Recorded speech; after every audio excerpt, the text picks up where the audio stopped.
यो और सफाइस क्या हाल चाल है। आज की वीडियो में हम लोग पढ़ने वाले हैं काइंड्स ऑफ नाउन के बारे में। तो चलिए शुरू करते हैं। तो पहला होता है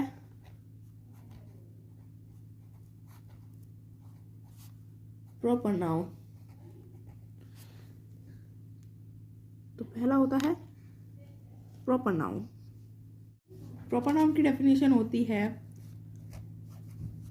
a proper noun is the name of particular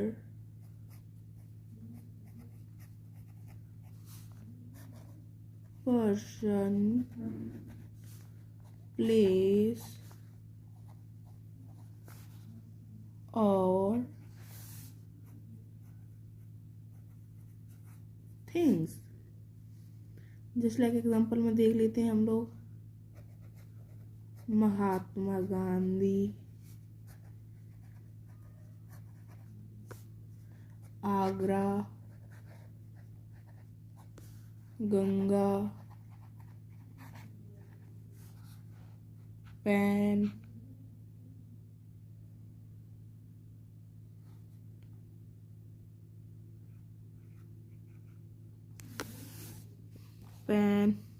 etcetera. तो प्रॉपर नाउन जो होता है वो किसी पर्टिकुलर इंसान, जगह या किसी वस्तु का नाम होता है, किसी पर्टिकुलर, जैसे कि महात्मा गांधी, पंडित जवाहरलाल नेहरू, आगरा, गंगा, यमुना। ये जो पर्टिकुलर नेम्स होते हैं ये प्रॉपर नाउन में आते हैं। तो चलिए दूसरा देख लेते हैं। दूसरा होता है कॉमन नाउन।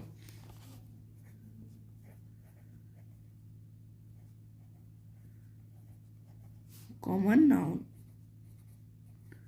तो चलिए इसकी भी डेफिनेशन लिख लेते हैं। A common noun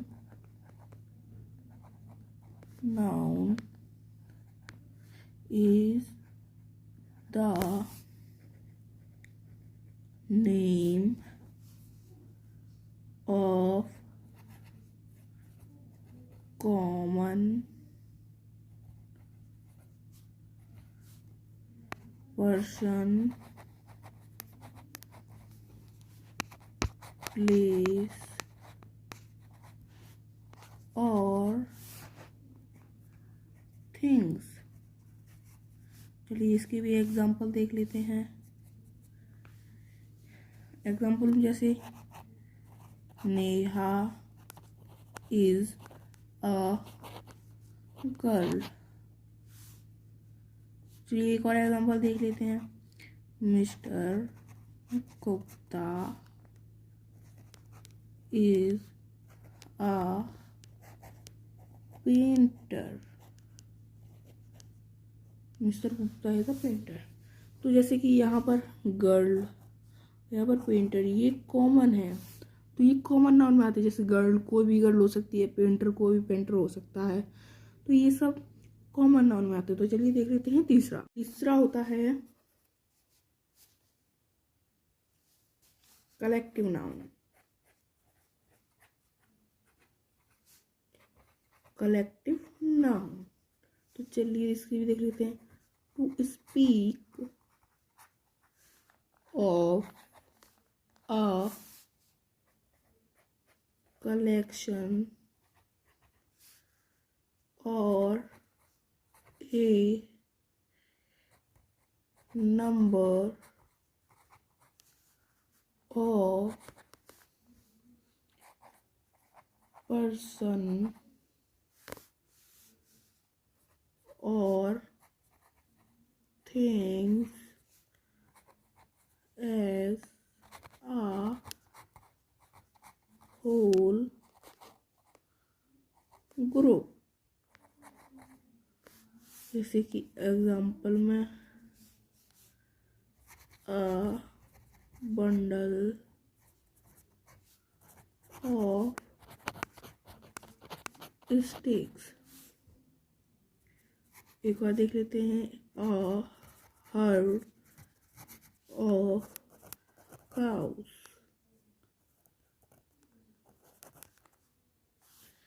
heard of cows. तो चलिए कलेक्टिव नाउन से नाम से ही पता चल रहा है कलेक्ट, एक ग्रुप, किसी भी व्यक्ति या वस्तु, किसी का भी एक जो समूह होता है उसे कलेक्टिव नाउन कहते हैं। जैसे कि यहाँ अ बंडल ऑफ स्टिक, जो स्टिक्स का लकड़ियों का जो गट्ठर होता है उसे बंडल ऑफ स्टिक्स कहते हैं।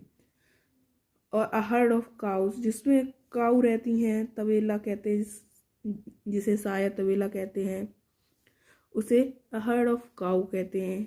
यहाँ पर एक समूह हो रहा है, एक काऊ के लिए हर्ड तो होगा नहीं, बहुत सारी काऊ के लिए होगा, तो ये एक समूह हो गया, ग्रुप। एक जैसे क्लास में बहुत सारे बच्चे होते हैं तो वो एक ग्रुप बन गया। जैसे एक दो बच्चे पढ़ रहे हों तो उसे क्लास नहीं, ट्यूशन या फिर कोचिंग कहते हैं। तो चलिए नेक्स्ट फोर्थ की तरफ चलते हैं। फोर्थ होता है एब्स्ट्रैक्ट नाउन। तो इसी डेफिनेशन पहले देख लेते हैं। An abstract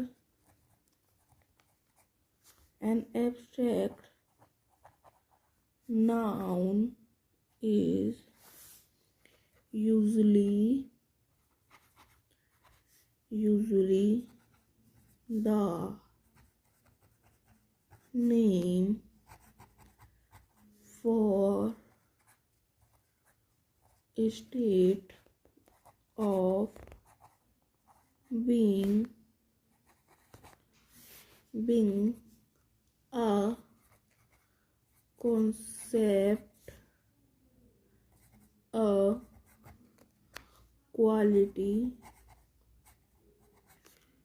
or an action that has no physical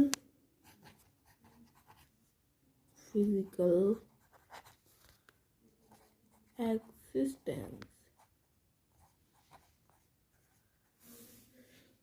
example देख लेते हैं।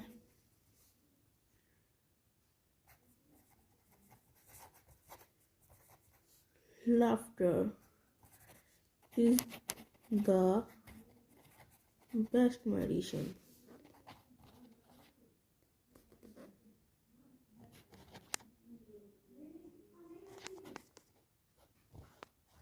Laughter is the best medicine. तो एब्स्ट्रैक्ट नाउन जो होता है भाववाचक संज्ञा, जिसमें भाव प्रकट होता है, भाव जिसे हम लोग सोच रहे हैं भाव प्रकट होता है, तो उसे भाववाचक संज्ञा कहते हैं। Laughter is the best medicine, हंसना सबसे अच्छी दवा है। तो ये एक भाव है, हंसना एक भाव है, तो laughter is the best medicine. हंसना एक अच्छे भाव, जिसमें भाव प्रकट होता है, वो एब्स्ट्रैक्ट नाउन के अंदर आते हैं। तो चलिए देखते हैं fifth and last material noun. Fifth and last a noun referring to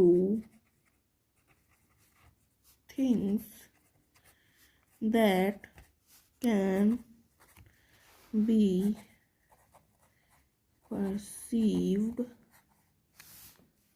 through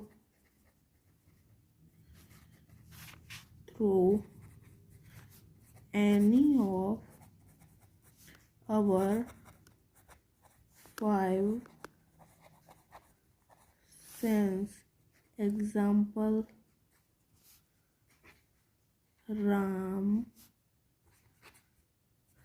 ate an apple. जो ये मटेरियल नाउन होता है वो कोई पदार्थ जो हम लोग अपने 5 सेंस से फील कर सकते हैं, उसे हम लोग मटेरियल नाउन में आता है। वो जैसे Ram eat an apple, Apple यहाँ पर एक पदार्थ है और राम उसे खा रहा है, वो अपनी सेंस से उसे खा रहा है, तो ये होता है मटेरियल नाउन। तो आज की वीडियो में इतना ही, मिलते हैं नेक्स्ट वीडियो में, और चैनल को लाइक एंड सब्सक्राइब मत भूलिएगा। तब तक के लिए बाय बाय।